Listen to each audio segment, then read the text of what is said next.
talking to Evan Yusey, I was asking him about languages in Japan. He said now there's one language, the Tokyo Japanese, but years ago there was a multitude of different languages. So they see learning the one language would do it. Yeah, Philippines did the same thing. English is kind of the main one. Second, but there's a lot of other dialects, local dialects that they still use. Well, our alphabet, Western alphabet, is pretty simplistic when compared to the Asian languages. Oh, yeah. With 2,000 or 3,000 characters, and Right. they all started out.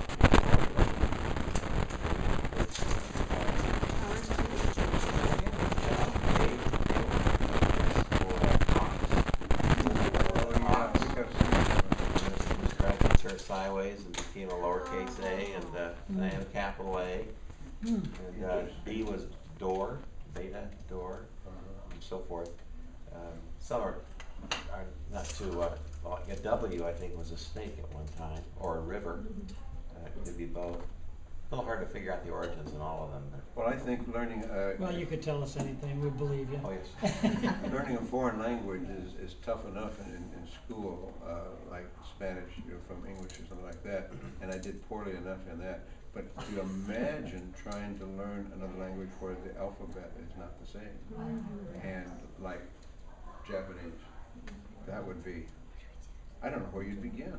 I know that Well- at seminar when I was there, and the ones from the Asian countries that were learning Greek, and they had to learn it through English. So here they are, this alphabet into English, and then into the Greek alphabet. And then Greek, there's three different types of Greek now. There's the ancient Greek, and then there's another Greek, and then there's the common Greek that they use today. And you could, if you just use common Greek, you couldn't really understand the ancient Greek at all. That's right. Well, when you think about, you know, things imploding, coming back together, maybe there being a universal language or alphabet, that was dispelled for me really quickly about 2 weeks ago. When I was talking to the Foundry, I asked, you want me to develop these characters? I don't recognize about 6 of them. Can you tell me about this one that looks like a P, but it's got an ascender on it? He says, oh, yeah. He says, that's called a thorn. And I said, well, it certainly is that to me. But I said, can you give me a little background on it? And it turns out that it's a monetary symbol for Laotian people and Finnish people. Go figure how those two languages relate to each other. Opposite sides of the world. Yep, and that wasn't the only character that had sort of a combined meaning. So already the languages are influencing each other maybe more than we realize. I guess, yeah. I suppose television and worldwide radio make a difference And the too. internet. And movies. Yeah. Yeah, that was, I know that music has influenced a lot of language around the world. Unfortunately, some of that music is pretty wrong. But you're just talking about the alphabet. You know, there's all kinds of other things that are going on with the language too. Like in Hebrew, for example, the biblical Hebrew that that was used during the Bible time, during the time of Isaiah, they didn't use any vowels. All consonants. So you might completely understand your alphabet, but just guess how many words are going to collide because the vowels. Just think in English, how many. You just take a couple of consonants and stick it out there, especially if you watch that show. What's it, Wheel of Fortune? And you get to play with all those vowels. Just to get how many vowels that you could stick in there and how many words you could create. So the person trying to understand the language and trying to, you know, learn it, I mean, you've just got a whole plethora of vowels to stick in there. And not only that, some vowels, you've got long vowels and short vowels, and then vowels that have different sounds altogether. So, fortunately for people who are studying modern Hebrew, they don't do that to you. Even in my Hebrew Bible study classes, they don't make us do it without vowels. And this is a traditional Jewish dessert. This is a gelatin dessert, and it's usually made during Passover. And if you want to learn more about it, you can go to the website. Yeah. Is that cranberries on it? No, that's pomegranates. It's supposed to be very healthy, right? I haven't had pomegranates in years. Now, it's my understanding that within a few minutes, we're going to have guest speakers. We are going to have, Use your fingers. Bowls here. Inhale it. Kevin and Audrey. Are y'all the way up? Did you get everything? I guess they spoke at the first. Yeah.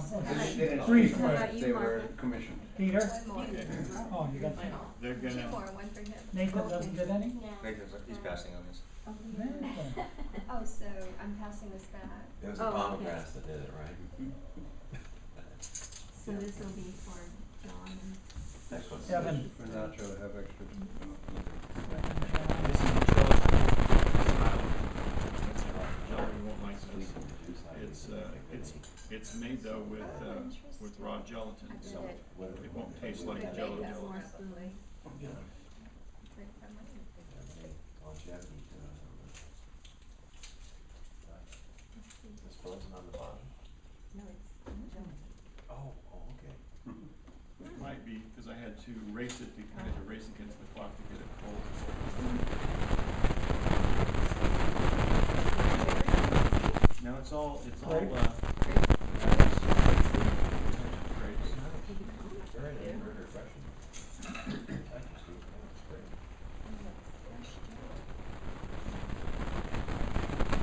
Kosher topping here. Yeah. You can tell it's kosher. You see the K there? There's the K. Hey, Ed, Doesn't mean craft, right? I think my smart car can run on this. You what? I think the smart car can run on this. We saw a car smaller than yours the other day, three-wheeler. One person tucked in like it was a cockpit. No, this was on the, no, that's it. So these will be here probably in about 5 minutes. We've got, so, we've I have an announcement to make, you know. okay, hang on just a second. I've got a speaker coming here on the 14th, One Pine. It's from Missions Without Boundaries, Borders, Missions Without Borders. Oh, yes, And he'll be here on the 14th, 2 weeks. And what's your announcement, Doug? I'm wondering how many of you here are familiar with, or maybe have attended in the past, the Perspectives class? Perspectives on the World Christian Movement. It's been going around for quite a few years. It started out of the U.S. Center of World Mission in Pasadena. It's coming back again to this area from being in Thousand Oaks. I have the information at home, I didn't bring it with me, I'll bring it next week. It's either this fall or after the first of the year, I can't remember. Too many things in my mind. Anyway, it's something to consider. It's a missions-oriented sort of presentation, not just about a missionary or a mission field or anything like that, but historically about how missions have developed over the years and the different movements and what's going on. So it's a different instructor, a different lecturer, presenter every single week. Runs for about, 10, 12 weeks. And so I'd really encourage anybody that might be interested to think about it, and I'll try to remember to bring the information Okay. next week. It's called Perspectives on the World Christian Movement. And where are they gonna do this? It's gonna be in Thousand Oaks at a church that I did not recognize the name of the church. So, Probably once a week. yeah, it'll be one night a week for 10, 12 weeks. It's fantastic. It's an excellent program. Costs a little something, both in time and registration fee, but it's well worth it. Somebody asked me about the fire walk I did. Who was it? Was it you, Doug? The what? The fire walk I did? Sure. Was it you? Well, Don't think so. regardless. What I was did- that? I did find the pictures. Uh-huh. I'm surprised. You you walked said across fire. that. I think you mentioned. Now, I was that. this was about, Oh, yeah. that was about 30 years ago that I did that. Yeah, this guy looks pretty young. I was a young man and a young Christian man, and that's not something that I recommend. The first time that, well, from a theological perspective, don't put God to the task. Don't challenge him like that.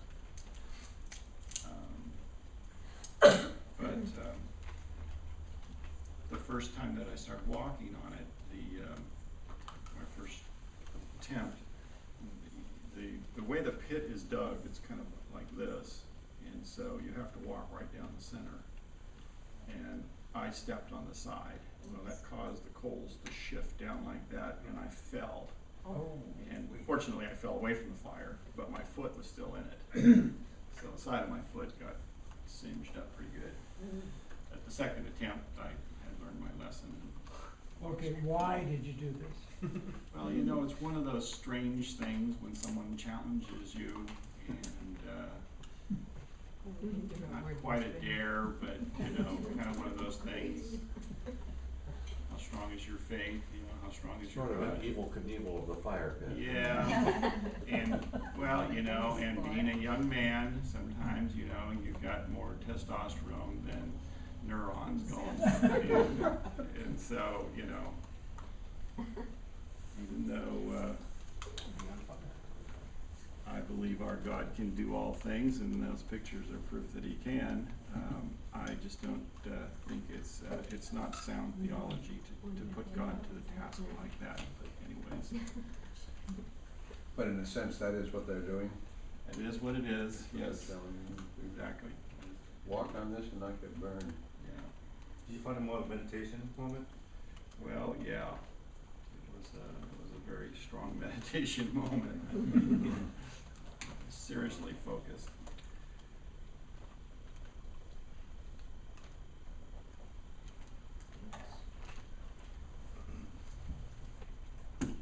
You actually walked on coals Yes, ma'am. and you didn't get burned. Yes, ma'am.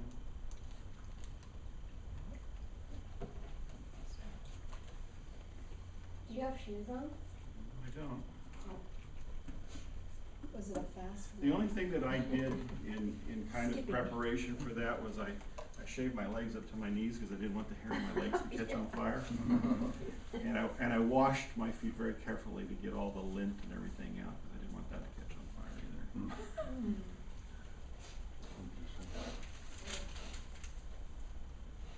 So is that Now, the now you're most dangerous- snickering, Ed. You're telling me that you didn't do any anything when you were I a didn't young walk man. on fire. Okay. He never did anything foolish. I wish. That sounds like something Nathan would do. No. You How want about that? Peter? You want to be wearing a pair of No. pole hopping Nikes when you're Is that doing Honey in here? The Honey what? There's a honey. Oh, look, there's ice No in honey. there. No, there's no One honey. size. No. It's basically a regular gelatin, not Jello, but gelatin mixed with sugar and pomegranate juice. That's So it's, you know, it's pretty sweet. Yeah. Peter, come in here. Wine, is there wine in it? The No, Jewish wine? no wine, Here. because I knew the boys were gonna be here. Oh, So, That's an option though, to do that? I'm sorry? You can have an option to put wine in there? Yeah, Oh. you can use wine. I use sparkling pomegranate Jewish juice. wine, Oh, gelatin, okay. yeah. Okay, where's our guest? They're part of a commissioning service. Well, what I was going to do today, Yeah. as soon as I open this up and walk in, you know, that's how it works. That's how it works, so you can Just just roll roll it. it. Yeah, You yeah. gotta roll. Yeah. This is a collection of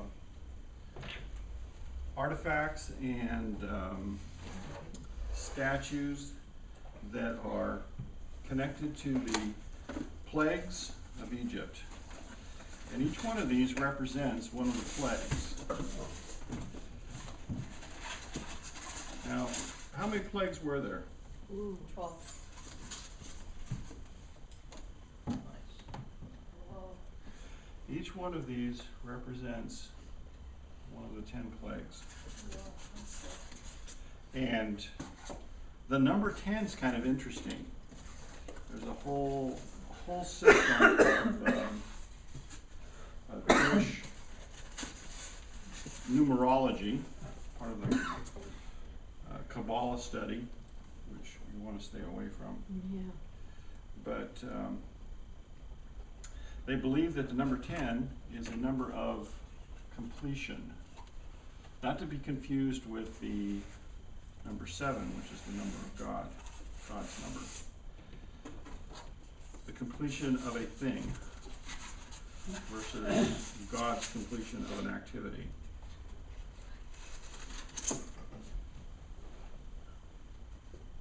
Now, the Egyptians, they have a system of belief, which is a polytheistic system.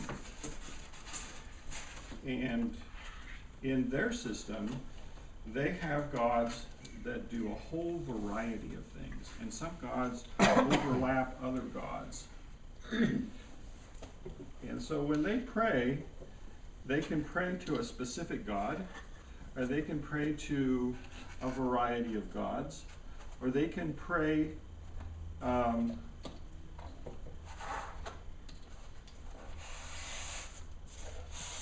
kind of a formula fashion, because they know this God works and that God doesn't, or this God favors them and that God doesn't.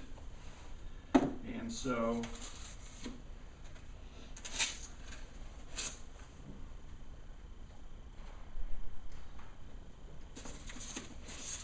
that's how their system works. They just praying for them right now, so I assume I'll be over here. Okay. Now, this is a very important, I think, that the aspect of these gods, goddesses here, is a very important aspect of the Egyptian lifestyle that we don't really appreciate. We don't really understand how it all works. In fact, when you're studying the Ten Commandments, or when you see the movie The Ten Commandments, and you're studying the book of Exodus, and you hear about all the things that were going on, you see these statues in the background. Sometimes you see them inside the temples. But you don't really hear too much about them. You hear them kind of say, well, why don't you pray to this God or pray to that God? But you don't hear too much about it. These gods were a main focus in their life, in their day-to-day life. And so when they were talking about things like, the Nile is going to bring me life, the Nile brings life, the Nile does this, the Nile does that, they're referring back to the God that relates to.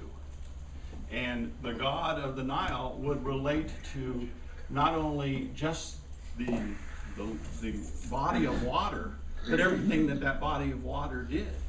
I mean, the Nile was essentially what to the people of Egypt? It's life, exactly right. It brought them life. So you refer to the object, then you refer to the God himself who brings them that life. So, see, what did I tell you? As soon as I got a couple of these out, I knew. they'd come running over here. Right. They were watching. They were watching. So this was the religion that was going on in the time of Moses then. Yes, yes. So I'm going to stop right there, and I'm going to let our guests. Get these false So what's gods the out of my development sight. of this religion Go as a ahead. child? You're gonna do I'm going to let our guests go ahead and speak. Grew up with this. Should we introduce this guy? Artemis is going to talk. You folks should be recognizing the name UC now, as they're becoming more and more familiar to us. And we have included them in our mission budget for the coming year. And we have contact with them. If you get a chance, if you haven't yet, their table out here in the patio has a number of their prayer letters on it, and they're very informative. So anyway, I guess you were all in first service, so you know what the pastor said. Yeah. These guys think they're going to Japan. They think Japan needs help. It does. They do. They think, Nathan, Peter, they're going to be missionaries in northern Japan. and we were just talking about language here, about my struggles in high school to learn Spanish from English, and it has the same alphabet. How do you do Japanese when the alphabet is different? That is a challenge. But we appreciate you taking some time with us, and I know you weren't prepared ahead of time to prepare anything, so it's gonna be kind of question and answer and, just talk as the Spirit leads. Atticus is telling me that he would like to go play with his peers over in the nursery, so he's All right. gonna head that direction. Oh, But I I'll be was right gonna back. take him. Oh, I'm gonna take him over there. I'm sorry. I'm sorry. He is adorable. Yeah. Well, he got a good night's sleep, you guys didn't. He's how old now? He's 5.5 months. Okay. I noticed that Evan didn't know that. His nickname is Gus. Yeah. His nickname is Gus. Yep. Atticus Atticus is is Gus. another guy. He's 5.5 months and he's 21 pounds probably now, so he's a big. Same as our dog. Yeah, we really didn't have anything prepared. I want to know if you guys had any questions or things that, I know a lot of people have been to Japan and like talking about that, or so whatever you guys would like to share. We have been extremely blessed by the hospitality and the generosity and the faith that people here at Trinity have shown to us as we've been a part of things, from Helix to the Coast to now the Packers to Pastor Jerry to, I'm sure people we're going to meet in the future. It's just been a tremendous blessing to us. So it's an honor and a joy to be here this morning. And we're happy to talk to you guys about what God's doing in Japan and what we're hoping to do there as well.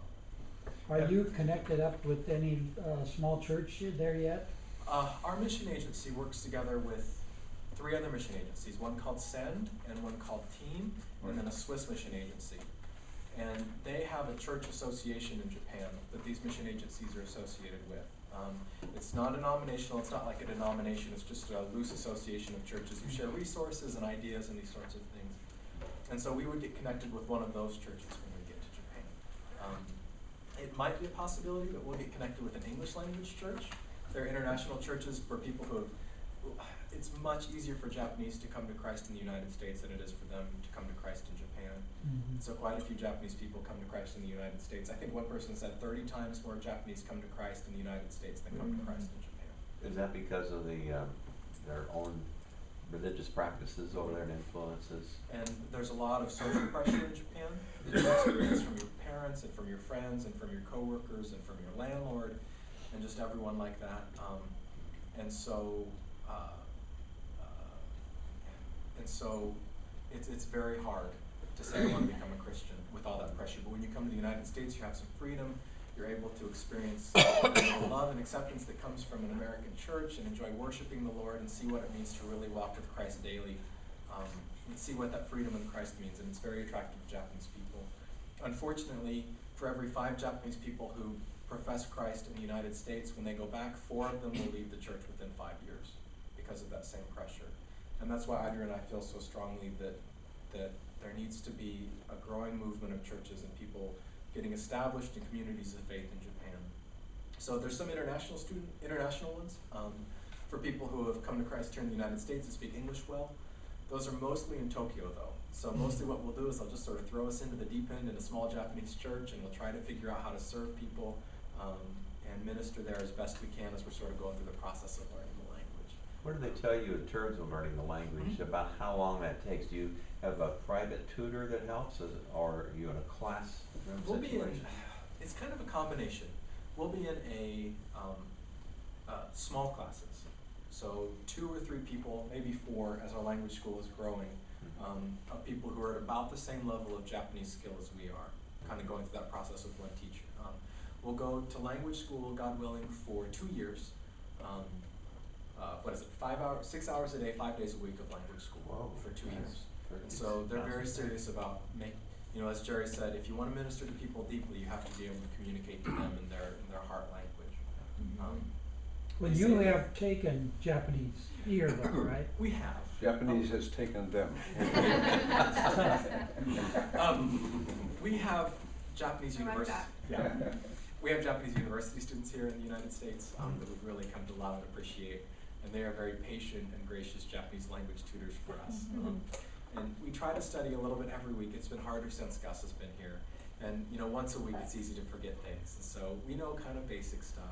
We know more about Japanese than we actually know Japanese. Gus might get along better with the language than Yeah, you guys do well, as soon will, things yeah. go along. One of the things, Evan shared with us last night at dinner was that a Japanese person that converts to Christianity may lose his job. Mm. Oh, that kind of pressure. And think about that, John. Well, that's If you what become a happens in Christian Muslim this country, countries. you lose your job. Yeah. Gus Aubrey, how close are you to, you probably get this question all the time, but to where the events of the earthquake, the tsunami, and also the nuclear facility, is that Fallout. anywhere near where you, Do you want to do the arm? Yes. Okay, everybody hold up your left arm. We're going to do an exercise. All right. Left arm. left arm? So it's kind of, Japan sort of looks like an Oh, yeah. outstretched arm, I right know like this this one, on the but- map. And so here's Tokyo, kind of right by your elbow is Tokyo. Okay. And then this northern bit that you like had some ocean between your fist and the rest of your arm, this is Hokkaido, and that's the island where we'll be. It's cold and snowy, more snow every year than Buffalo, New York. Northern latitude. So it'll be really cold. It's up by Russia. And then the earthquake was right here. So if this is, if this is San Diego, this is, just north of Sacramento. So that's about the distance that you're talking about here. And the earthquake was right in the middle. And where was the nuclear plant? Right in the middle.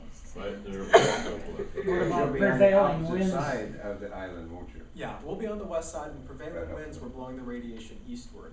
Okay. And the ocean currents, I believe, go, the South city and we'll north, be in yeah. hasn't had any radiation.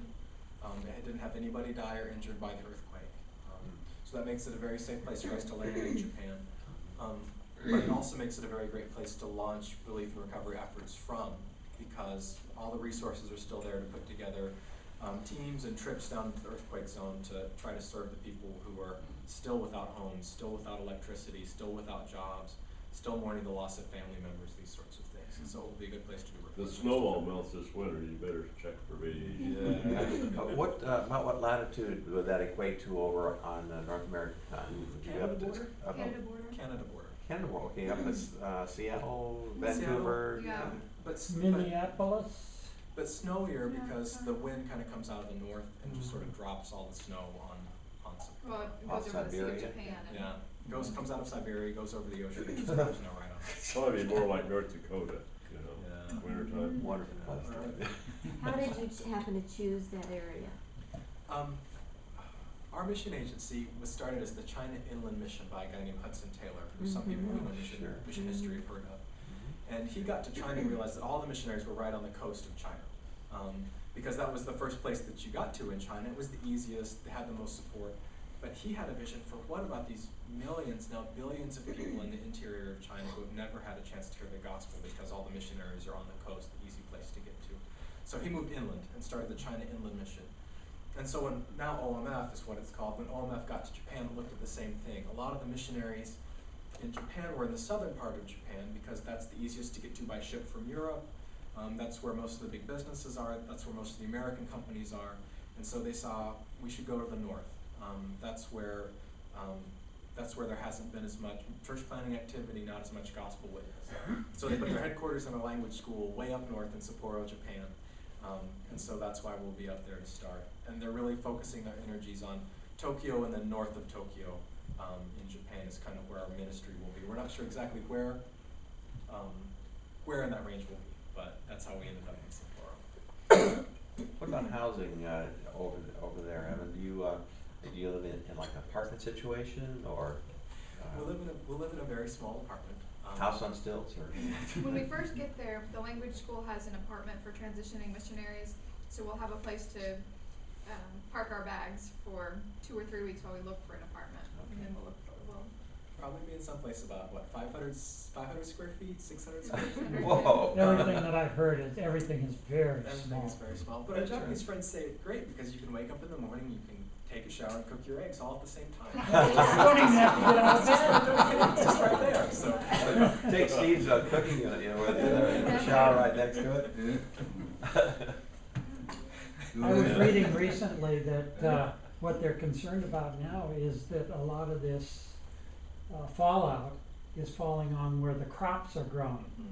And so the food is suspect. I wonder if you had considered that, Yeah, mostly for Gus, not for so much Yeah. for you. and so I think we will need to be careful, Yeah, Gus. A lot of fish to eat over there, yeah. okay? That's part of their cultural cuisine. And me being from Kansas, we don't have a lot of seafood in Kansas. Right. We're not close to any ocean, Whoa. so. Experience. And so we've been practicing eating fish. I'm getting a little better. I've worked my way up from whitefish to dogfish to shellfish. And Oh, those if sorts of it's things. So prepared, it's really I'm good. trying to get I prepared. come from Nebraska and they have the same situation. Right. You get, but I got out here and the fresh fish prepared properly is excellent. So do you have are there any Bibles printed in Japanese now that you would be working from in terms of personal? Believe it or not, I heard someone say once that the Japanese has the second most Christian literature published of any language in the world behind English. And so the problem is not usually one of access to Christian literature, but it's access to people who are able to explain it, live it out, and someone who's able to walk with someone as God works on their heart and they work through the process of what it might mean to become a Christian. So the good news is there are lots of wonderful Christian materials in Japan, from radio stations to television shows, to books, to comic books, to all these things. There'll be some wonderful resources there for us to use in terms of explaining the gospel. There's even Gideon's. Yeah, really. Gideons are very strong. Thank you.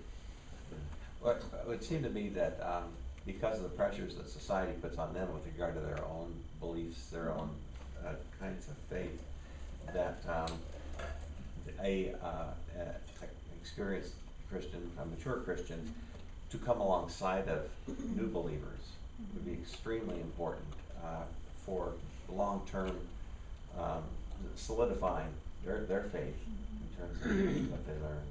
Something we're really excited about is discipling, walking with new believers, and we both really feel a strong desire to demonstrate a reproducible ministry. A lot of missionaries will go and, or they have in the past, it's changing a bit, and the first thing that they do to gather up Japanese friends is they offer English lessons. Well, that's a great way to kind of start things, but if we have a lot of Japanese people who come and they begin to study the Bible with us and they come to faith, well, they can't go and start a church by offering English lessons. So we want to walk with them and disciple them and be a part of training them in a way that they can then do with other new, with more new Christians who come to faith in Japan. Does the church look like in that area of Japan now? Are we talking about small home groups, those in buildings of any kind, or? Japanese people, the church in Japan is very traditional. Hymns and choirs and robes and very, very traditional outlook. And it's very important. Japanese churches place a strong value on having a church building because it gives them a presence in the community. So most do have a church building, but as Pastor Jerry said, most churches don't get above maybe 30 members. And they've got a $2 million mortgage for some of these buildings in Japan. And so they do have a church building, but it's very small and very expensive for them to do that. The church is getting older in Japan. A large number of Japanese, especially Japanese women, came to faith after World War II because of American missionaries and because of American servicemen and just because of increased interaction with the United States. But what they haven't done is they haven't raised their children up in how to follow the Lord. And it's a very difficult thing to be a young Christian in Japan. And so the churches are getting older and smaller because this generation that was so interested in Christianity right after the war is starting to kind of leave the scene a little bit. Younger generations that haven't had that same exposure are But You the said that entire they're not following the elders in the Christian faith. Is it because there's a lack of just general interest in religion across the board for youth, or is it Christianity specific? I'd say both. Christianity is difficult because Japanese religion, Shintoism and Buddhism are very different religions, but they practice them both at the same time. They mix well together. You can be Shinto and Buddhist at the same time, but you can't be a Christian and a Buddhist at the same time. You can't really follow Jesus and then be worshiping idols at your local river or shrine or these sorts of things in Japan. And so Christianity doesn't mix, and Japanese like things that mix, so they don't have to give up other things to follow one thing. Japanese also especially this younger generation. Do you remember the sarin gas bombing in Tokyo? Yes. Tokyo subway, there's a lot of cults in Japan, both Christian and Buddhist. And young people have grown up seeing how these cults take seemingly normal people and they add religion, and all of a sudden they become crazy or dangerous, or that's the perception. And so Japanese young people are very suspicious of religion insofar as it would change the way that you feel or think or the decisions that you make or the people that you spend time with. And so that's sort of their aversion to religion that you're talking about, is they're very suspicious of anything that would really place high demands on your life because they think it will lead to dangerous behavior. But isn't there also like a kind of I don't want to call it a subculture that runs through there now of youth that are kind of rebelling against the establishment, not following the way that their family did, interested in other things, not following in the traditions of getting the types of jobs, getting tattoos that are forbidden, and riding motorcycles and things like that are forbidden or not somewhat frowned upon. And that kind of thinking might make them more open to the gospel. Well, yeah, that kind of, to do something that's Unusual. or against the culture is exciting. Yeah. And I think especially Japan's been in recession for 20 years now. You've been in what? Recession. Recession. For 20 years. And so a lot of Japanese young people are disillusioned with this thought, well, I'll get a job and then we'll all be rich and then our lives will be happy, because they've seen that that's false. And so they're much more interested in things that give their life meaning and purpose, like you're saying, and fulfillment, even if it means breaking away from what their parents did. And so the U.S. Japanese Christians, are you a Christian? 7%. Japanese teenagers, if they're a Christian, and 7% say they're Christian. Which is really strange, because none of them have darkened the door of a church in their entire life, but they're attracted to the message of Christianity and they're attracted to Christ. They just don't have anyone to walk them through that process of discipleship and obedience and coming to know what it really is to know their Creator. Japanese people, 77% say that they're non-religious. They don't have a religion. But if you ask them, well, if you were to follow a religion, what would you choose? And 33% of those people say that they would become a Christian if they were to follow a religion. And so like you're saying, I think that's really true, that especially just in the past 10 years, the Holy Spirit's moving in Japan. There are cultural things happening with it. Audrey and I really believe the time is urgent for people to go to Japan now. And just in the past 4 years, as we've been raising support, we've seen God raise up more new missionaries in the past 2 years to go to Japan than we've seen in the past maybe 10 or 20 years coming out of the United States. So God seems to be laying Japan on people's hearts in the United States in a unique way too. That's kind of related to a question that I wanted to ask you, and it's kind of a change of subject, but and maybe you don't have any opinion on this. If so, just shine it on. But have you heard about, and do you have any feeling about what I think is kind of a new trend in missions, where the emphasis on our part here as sending people and people that are going to give financially to the cause, more of an emphasis to sending that money to nationals who are believers, Right. and are, in a sense, already doing the job but don't have any support, rather than putting that money into sending people that have grown up in this country to go because the nationals have a natural affinity to the people they're talking to, where the foreigner from here would not, and more costly in time to learn the language and all that kind of. On paper, it makes a lot of sense. In reality, I have some reluctance about. Do you have any opinion about that? Are you aware of that trend? I'm aware of that trend. And it was interesting that you mentioned that. We have a connection that we've made here. He is with Dean? No, Sen. He's with Sen. And he's married to a Japanese woman, and he's raising support to go to Japan too, he's from Mission Viejo or something like that. He wrote something on the very topic on his blog, on his website, just a little while ago. And I think what he said, I don't know if I want to comment on the whole idea, because I haven't studied it enough. But the Japanese church, unfortunately, is barely big enough to survive. There just aren't the leaders, especially men, with the theological education and the ability to step out of their roles and take on roles as sort of missionaries to their own people. Maybe there are some countries that are more ready for that There are trend some than countries that may work in. The Japanese church, like I said, is barely surviving as it is. It's just not to a point where we're able to say, well, we'll take these indigenous leaders and then equip them to reach their own people, because there just aren't any indigenous leaders in Japan, or there are very, very few. So sure Japan is that's still true in a of place it. where it needs people to come from other countries. It needs resources from other countries if they're really going to, if we're really, this is what Audrey and I long for, if we're really going to see a movement of many Japanese people to Christ in the coming years. It's going to take both Japanese and foreigners, I believe, working together to make it happen.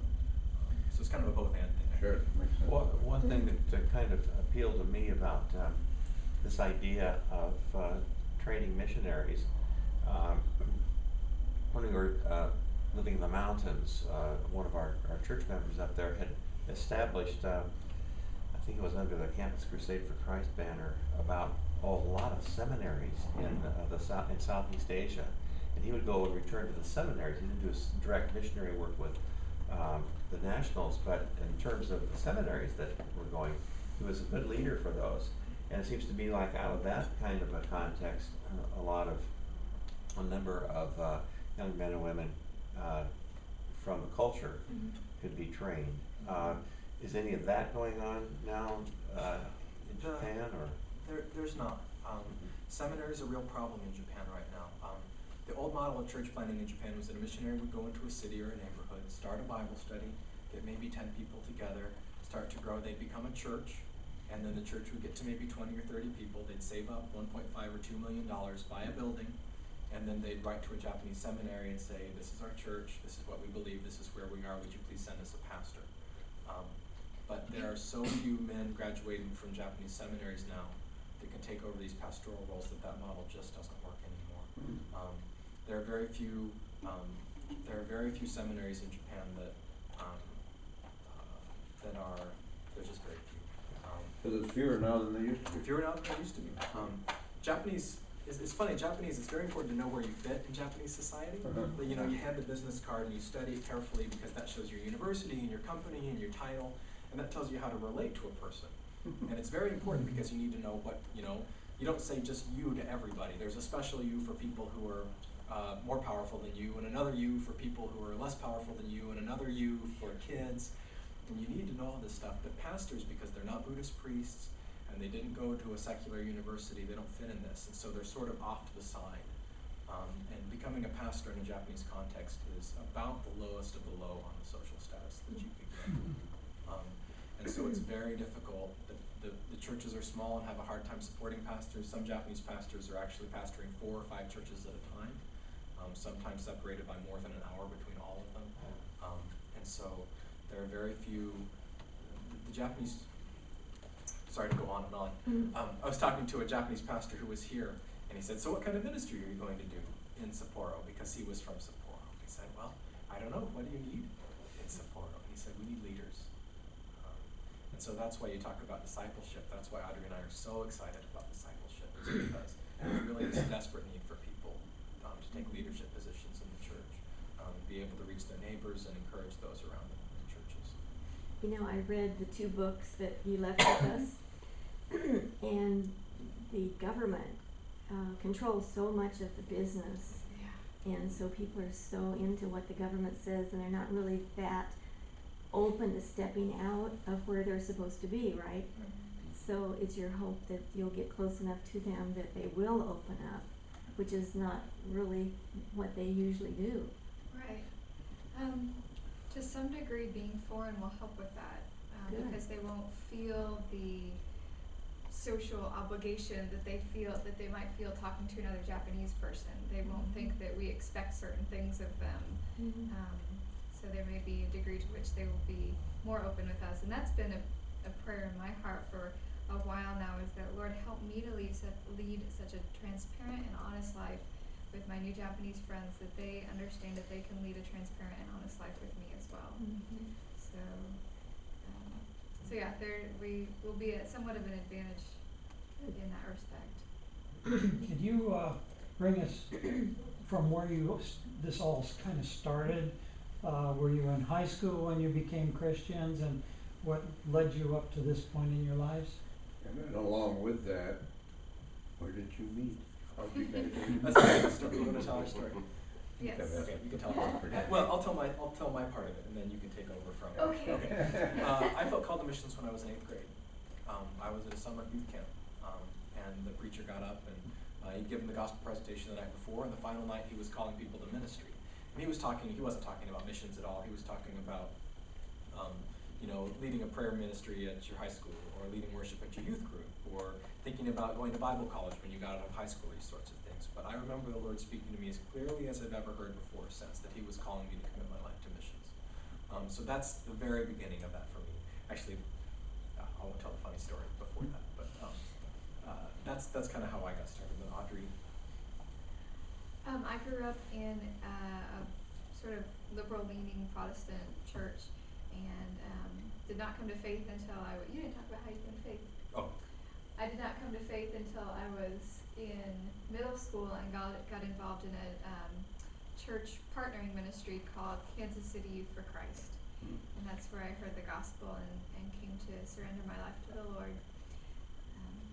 When I was in high school, I also had a summer camp experience in which the speaker from a group called New Tribes Missions came to our summer camp, and he challenged us to do what he called tithing your life.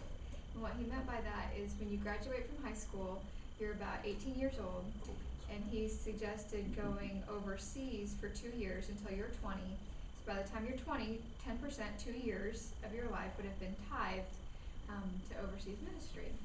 And I thought this was a great idea. So I went home and I told my mother that I wasn't going to go to college right away after I graduated from high school, but that I was going to go overseas and be in ministry.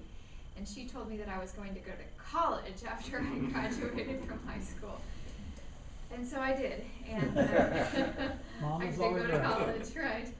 I went to Emporia State University in Emporia, Kansas. It's a university of about 5,000 students, public school there. And through the campus ministry there, came to realize that the Lord had more in mind for my life than just 2 years after high school, but that he had a career in missionary service that he was pulling me toward. And that's where we met. That's where we met. We met between our juniors, we met our freshman year. We met our freshman And year we're of married college. between our junior and senior year of college.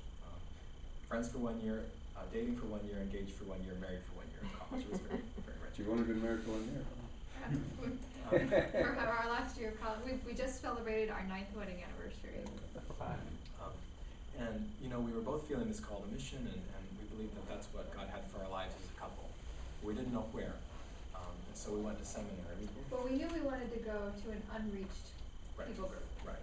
Somewhere where the gospel hadn't gone, or there wasn't a strong church presence, or. So we were thinking maybe Muslim world, or maybe a tribal area, or something like that. So we went to seminary thinking this, and actually spent 2 summers in Indonesia while we were in seminary among the Muslim ethnic group, and just fell in love with being ministry together. They were hard trips, but they were beautiful in so many ways. And God really used that to confirm. That this was the direction that He was sending us. At the same time, though, we got involved in a Bible study for Japanese international students. It was about 15 to 30, depending on the semester, almost entirely non-Christian.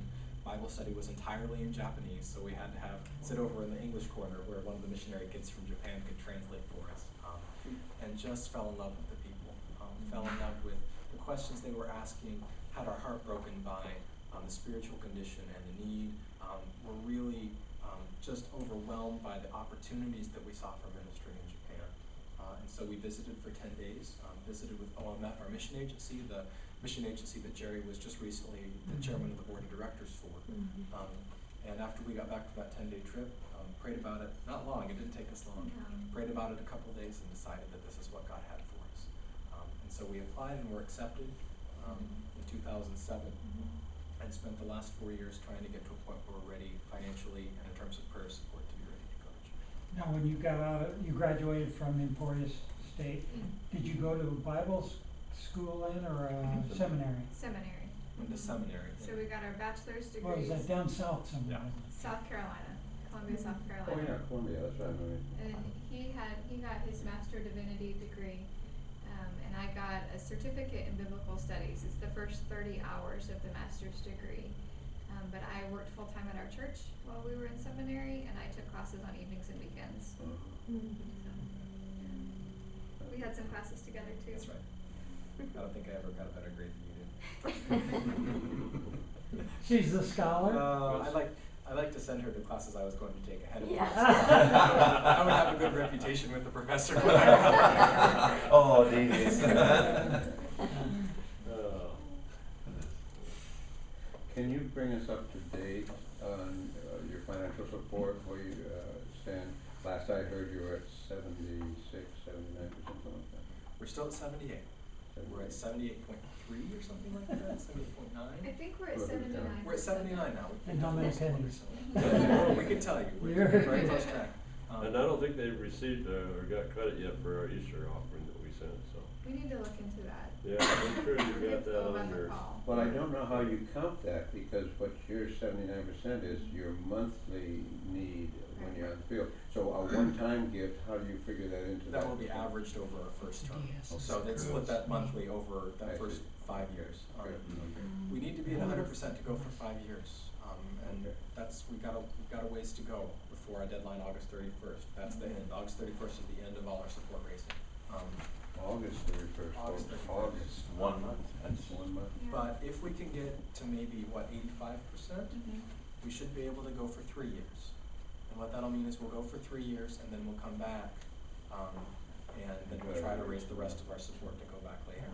Unfortunately, that means that our healthcare situation gets complicated because we aren't members of the organization at that point. We're just short-term associates.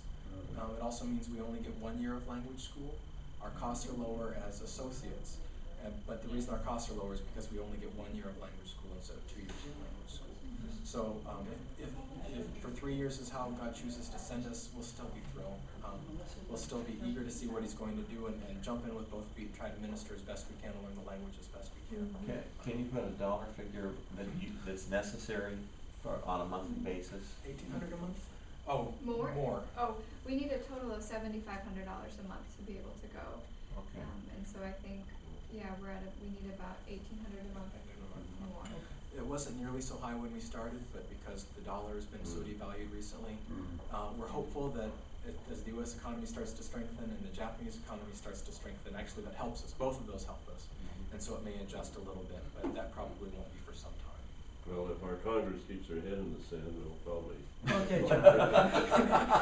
We'll all get Most of you know the Diaz family, Jorge and their daughter's Melissa. Yeah, this is Melissa's husband. And the reason I went out to get him is that they are getting ready to go on a mission trip. They are going to have a baby the next couple of months, and then that's their long range plan. So I thought it'd be kind of interesting to have them sit in here, but I can't find Melissa right now, but she'll be here. And that's why I brought him in. Nepal. And you'll be there how long? Well, we'd like to be there long term, so Wow. yeah, we don't know how long it'll be, probably 15, 20 years. Okay. Yeah, we're gonna be doing some training first for the next year and a half. What organization will you be going under? We're going with Pioneers. Oh, yeah. We're gonna be getting training through New Tribes. Mm. At their Pioneer's headquarters is in Orlando, Florida, isn't it? yes, Yeah, yeah. that's right. That's interesting. New Tribes has been mentioned twice. Oh, Yeah, them too. Henry mentioned everything, but the Copelands, you remember the Copelands? Yes. Yeah. They're another couple that we sponsor. They're in Africa right now, and they're from the New Tribes organization also. So Pioneers is a great group. We have a lot of respect for Pioneers as well. Who are you guys with? We're with OMF International. Okay.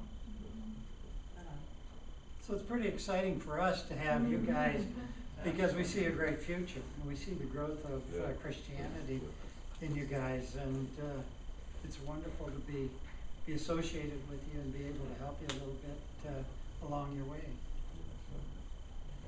So that desire doesn't move on to the next generation, you know, and it has to continue to flourish like Although, that. Then you know, God has Yeah. called them to go, but still, I think it takes a great deal of personal courage it does. and a tremendous amount of faith to step out. We need you to hear both of you. How many of us would really be willing to give up our lives, you know? This is Melissa. I read books of the pioneers that came from the East Coast. Yeah. You know, they left their families behind and everything, but Yeah. here we go, you know. It's a So long what ways does my away to grandma take- think about this change? Gus is the first grandchild on both sides. Oh, So wow. they're- So you can imagine, you know. Would you like us to sing to you folks? Would you like us to sing to you? No, don't. No, No, notice, not- notice they just laughed. Yeah, I cringed. We don't know any song. Well, photographs are gonna be going back and forth, email and all Right, that. right. Skype will be. Oh, yeah. using What a- Yeah, it's a lot different world than it was 20 years ago. What did Because now Hudson- you are able to stay Yeah. in touch with your family and. What did Hudson Taylor do when he didn't have Skype? He skipped the Skype, Ministry. Yeah. 3 months to get a letter back Relied and on forth. Holy Spirit instead. Well, they also took the opportunity of a boat ride to China to learn Chinese, right? And they studied quite a bit on the way there. My parents Yeah. have placed a strong value on missions, so they're very excited about seeing this go. And Audrey's family, I don't think they really understand the biblical mandate for missions, but they trust us and they're very excited for us. So we have family support. We don't take for granted at all. And that's a real blessing. Okay, what I would like to do at this point, I would like to ask Evan, would you come here? And Nico, come here, my friend. And we're gonna do a prayer. And you know, the thing is, when you do a kind of a general prayer for missionaries, generally you don't cover the things they need, you know, and there's so many of those special needs that they need to bring to God, that they need to bring to the family in the church, so that those needs can be met, so they can accomplish the work that they're trying to do. So I'm going to start a prayer here, and I'd like my brothers here to take over that prayer and to add those things that they need to move the family of God, to move the Spirit of God in the direction that it needs to go. So, dear Heavenly Father, I am so grateful for this special day, this wonderful day that we have gotten together in your presence. I thank you for the blessings that you have bestowed upon us, and I thank you for the opportunity of my brothers here. And I want to, at this time, Lord, I want to ask a special prayer for them, Lord, that they have special needs in order to accomplish, in order to step out into the world, into a different environment, a different country, a different culture. We've got to have be equipped, Lord. We've got to have a whole variety of tools. We've got to be able to get into that culture, and then we've got to be able to communicate with them. And we've got to be able to communicate with them in a very special way, a way that will touch their heart, a way that they will open up to, a way that will allow them to move in the direction so that they can start to become Christians themselves, so they can see that truth. And I'm going to ask my brother right now to tell you some of those special needs. Oh, Heavenly Father, you know how you've laid Japan on our hearts, and you know how we feel almost homesick to be there. Father, give us what we need to go. Father, when we get there, you know that it will be easy for us to try to settle in or make friends, and it will be so easy just to slip into speaking English with our missionary colleagues. But Father, help us to make friends with Japanese people. Put people in our hearts and our lives who can show us how to live in that culture. Even as we're learning the language, Father, give us many opportunities to demonstrate your love and your care for the people around us. Help us to build relationships that you will use for your kingdom's sake. Father, I pray for Gus. He's got a long plane ride coming up soon. Pray that you would be preparing our hearts. Father, also I pray that as we're coming up very soon on our time to leave for Japan, that you would be helping us to say goodbye well to the people that we'll miss here in the United States. Whether that's family or friends or brothers and sisters in Christ, that you would make that a wonderful time, a time that really brings not closure, Father, but a sense of your leading and your purpose and your perfect timing in everything that is done. Father, we love you. Give us great joy and thanksgiving and faith as we walk forward with you, even in difficult times and difficult circumstances. Help us to trust you in everything. In your son's name we pray. Father, I thank you first for your grace, God, that you show us every day.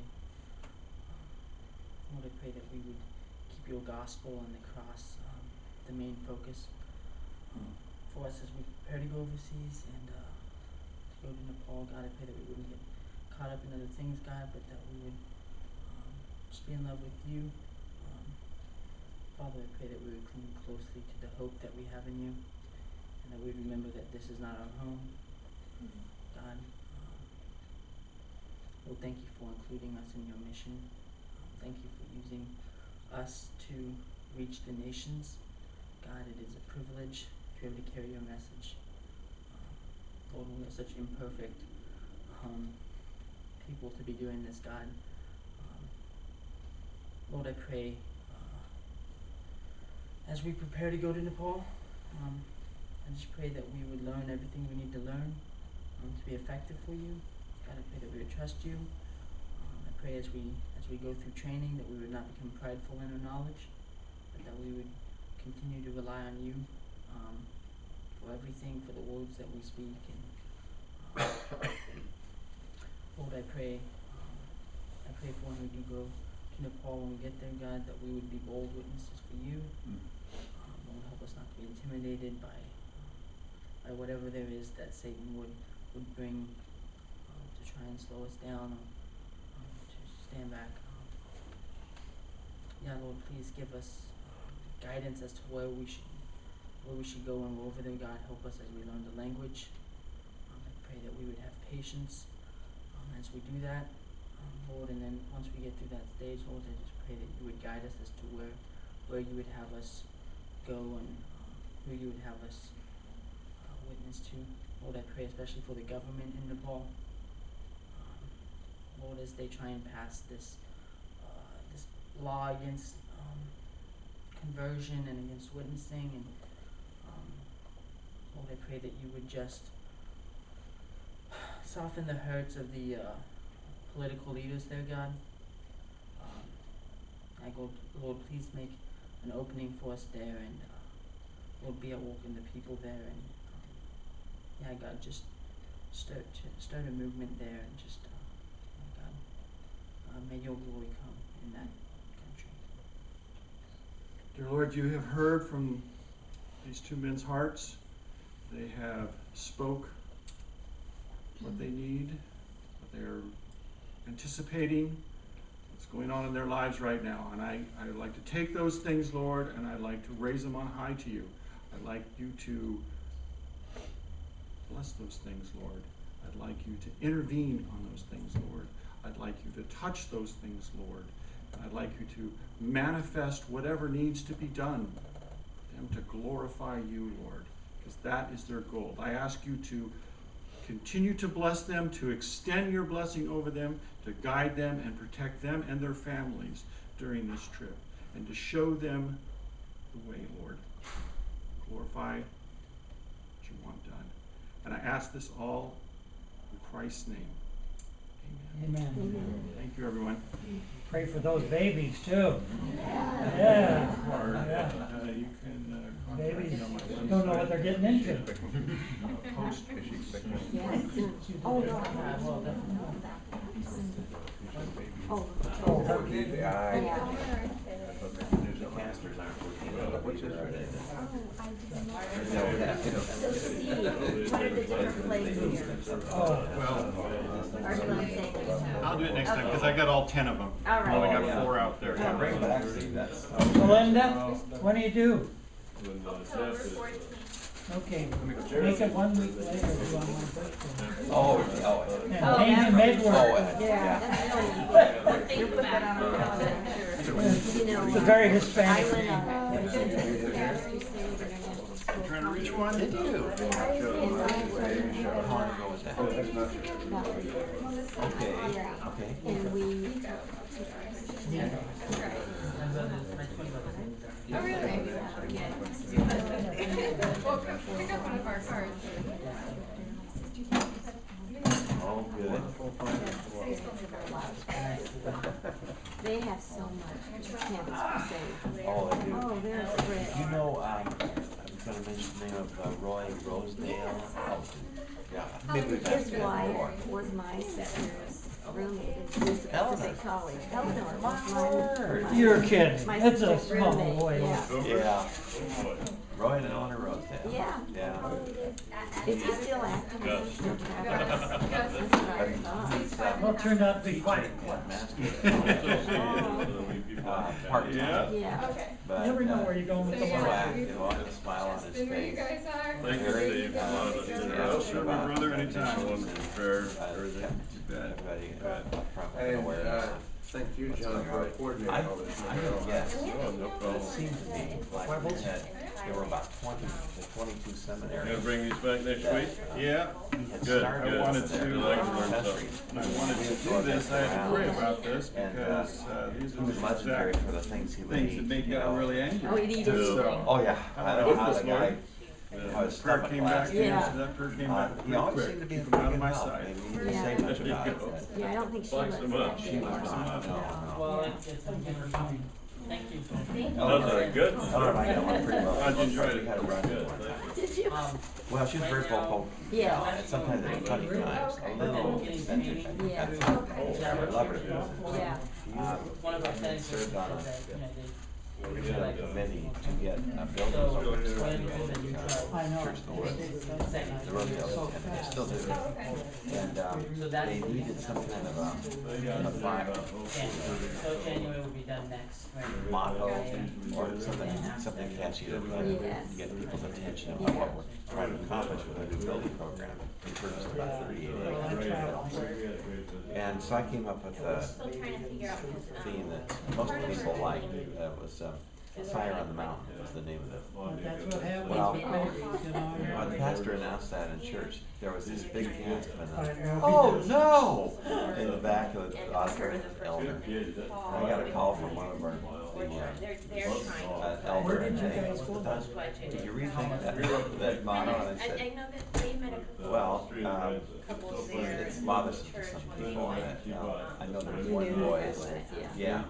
So just gotta keep having this in the family life. I was working with some other people on it, and came up with an alternative to it. But oddly enough, we did have a fire on the mountain, literally, about 3 months later.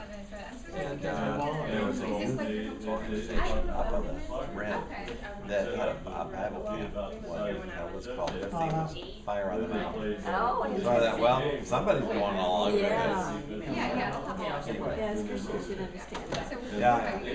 Well, I think my sister. Never even got close to the last surrounding. person, so Eleanor was probably the Yeah. strong Had a good personality probably in so. that situation, yeah. no, from Kansas. But Oh, there my is? sister, Yeah, we got connected through very Pastor shy, Jerry. she was, yeah, she works with Muslim families, she Wow. teaches Oh, did you go to the water? Just Really? today, I didn't. we're 10 days in California, this is kind of the latter them, half and of our they do time things here. together, and, yeah, my sister, my sister, Well, she sure. met and God's using her in a different still, kind of capacity. Yeah, yeah. still. Very forceful. Yes. Wow. How many sisters do you have? One, I have one sister older than me and one brother younger. Oh, what's your brother doing?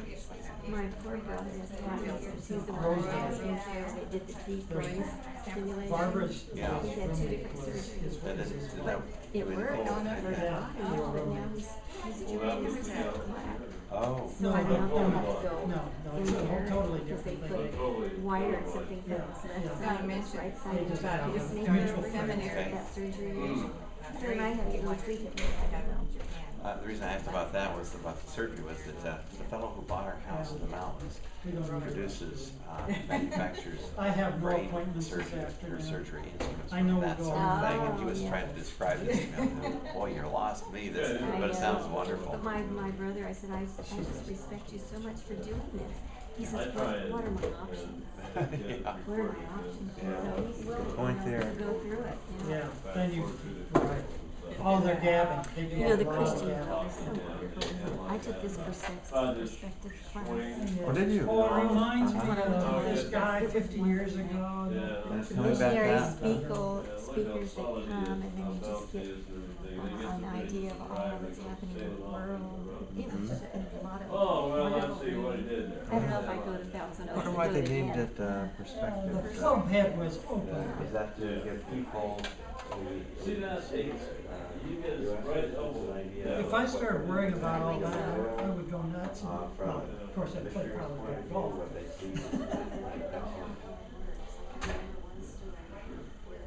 I get picture with the angel, healthcare, which is Earl, especially that one that started to he's always saying, where's his house? Oh, yeah. Oh, yeah. Orange hair. Uh-huh. Yeah. I've heard several stories about that. Yeah, our You grandma know said, what? pitched against the Yankees the other Not a day. lot of I it. Oh, really? They didn't win. They got flowers. They got, he was the first one, not as much as the second one, the doubleheader. It was 13 to 3. Yeah, oh, that. He did the first one, 4 to 3. Yeah. Yeah, Baltimore's No, having wait a those minute. problems. No, they have had, yeah, most of it, they had taken most of the rotations down to Triple H.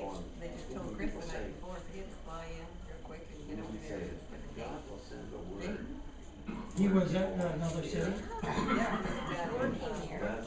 Virginia. Ah. He was up in Toronto. He was based in Norfolk. Yeah, the team was in Norfolk, but they were playing. Yeah, They're playing at Yeah. Tell us about it. yes, exactly. And one of the things they have to do is Probably they very just, interesting out in we're not Borneo. coming to Where there's studio.